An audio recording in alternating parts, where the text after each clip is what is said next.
Sobre a expectativa do Senado para a sabatina e a votação dessa indicação do presidente Bolsonaro para o STF, nós vamos conversar agora no Jornal da Manhã com o senador Rodrigo Pacheco, do DEM de Minas Gerais, que integra justamente a Comissão de Constituição e Justiça. Pelo que a gente pôde observar, todo esse anterior aí da sabatina, essa participação do presidente, esses atos dele, o senhor acredita que essa ação possa trazer aí uma sessão mais tumultuada na avaliação da indicação do novo ministro do STF? Bom dia, senhor.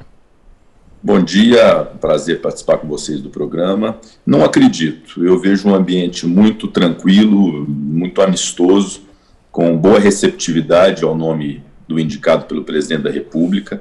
Então não acredito que haverá qualquer tipo de tumulto. Obviamente que pode haver senadores que pensem diferente, possam fazer algum tipo de ponderação, mas a reportagem foi muito esclarecedora. A própria presidente da CCJ, senadora Simone Tebet, disse que vai aguardar o dia 13 de outubro, quando o ministro Celso de Mello se aposentará, para iniciar esse processo e um esforço concentrado, haja vista que nós estamos na pandemia e com um trabalho remoto, de fazer um esforço concentrado presencial, porque essa votação precisa ser presencial, secreta e realizando a sabatina do indicado. Então vejo um ambiente muito tranquilo para esse processo que é de atribuição constitucional do Senado. Olá, Rodrigo, muito bom dia. Vou ser bastante direta. Existe a intenção de confrontá-lo em temas como a prisão após condenação em segunda instância e também o fim do foro privilegiado?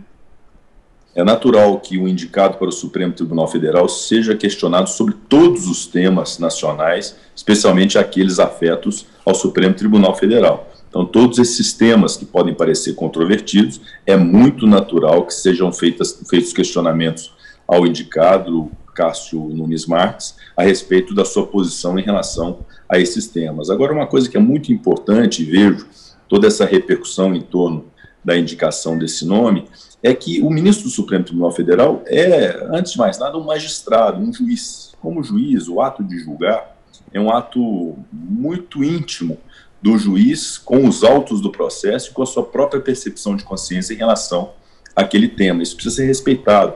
Nós não podemos trazer para o Supremo Tribunal Federal bandeiras ideológicas, bandeiras políticas, exigir que ele tenha um perfil A, um perfil B. Ele tem que ser alguém com reputação ilibada, com notório saber jurídico, com a idade mínima e, sobretudo, que se espera de um magistrado, seja do Supremo Tribunal Federal, seja de um juiz de primeira instância, que seja imparcial, que julgue de acordo com a sua consciência, de acordo com a lei, com a prova do processo e com imparcialidade. Então, óbvio que todos esses temas podem ser tratados, mas evidentemente que cabe, inclusive, ao desembargador Cássio, quando for sabatinado, dizer que é preciso aprofundar em determinados temas também. Ele não precisa estar de pronto respondendo a todo e qualquer questionamento sobre aspecto jurídico, que ainda poderá ser tratado no âmbito do Supremo Tribunal Federal, quando ele ocupará a vaga.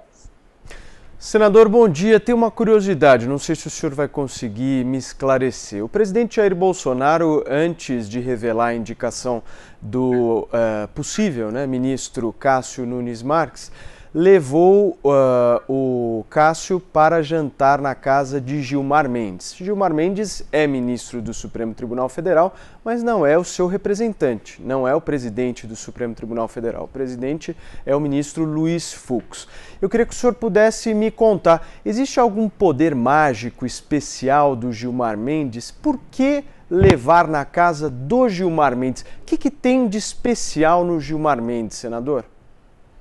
Bom, primeiro, eu desconheço essa circunstância, pode eventualmente ter existido, e caso tenha existido, o que eu atribuo a esse tipo de situação é que, como é um ato discricionário do presidente da República, é uma prerrogativa do presidente, também muito íntima da escolha de um nome, é natural que o presidente busque consultar aquelas pessoas que, eventualmente, ele próprio, dentro do seu íntimo de consciência, queira ouvir.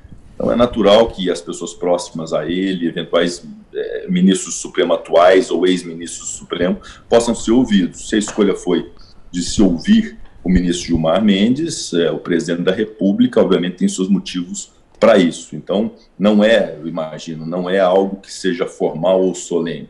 deve ser, evidentemente, algo como uma consulta mesmo de um conhecimento ou um aprofundamento sobre o nome da pessoa que se pretende indicar. Talvez seja isso que tenha o motivado a procurar o ministro Gilmar Mendes, deve eventualmente ter ouvido também outras pessoas a respeito do nome do desembargador Cássio Nunes Marques. Senador, houve uma grande reação, né, da bancada evangélica, que achava que a vaga era dela agora, um nome nessa área, o presidente tinha prometido. Como é que ficou essa situação também em relação ao Senado? Essa promessa que não foi cumprida nesse momento, mas o presidente fez questão de dizer, próximo será.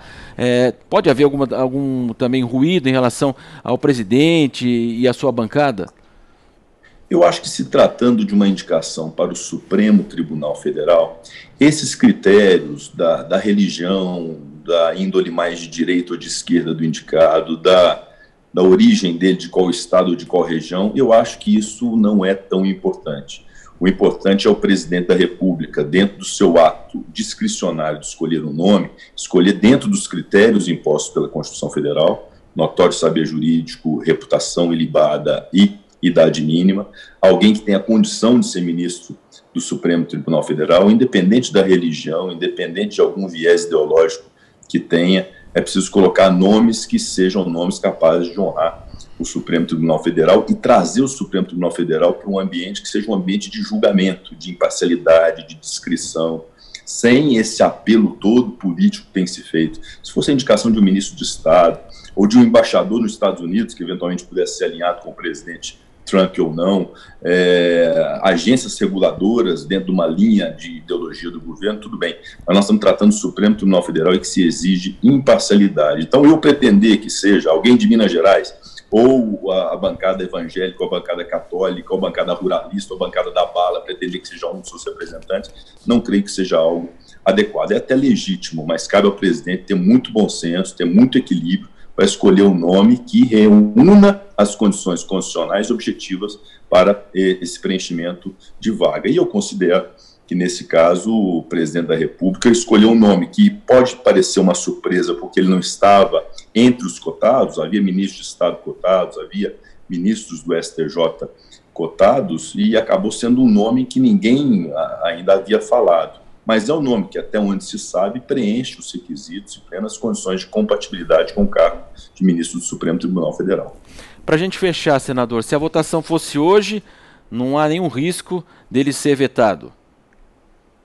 Eu acredito que não. É um nome que tem uma carreira jurídica, foi advogado, ingressou na magistratura no Tribunal Regional Federal da Primeira Região pelo 5º Constitucional, exerceu a sua magistratura ao longo desse tempo, foi vice-presidente do TRF da Primeira Região, é alguém contra quem não pesam qualquer tipo de registros que sejam desabonadores. Então, me parece um nome neutro, com bastante qualidade, e acredito que possa, sim, ser aprovado sem maiores problemas no Senado Federal.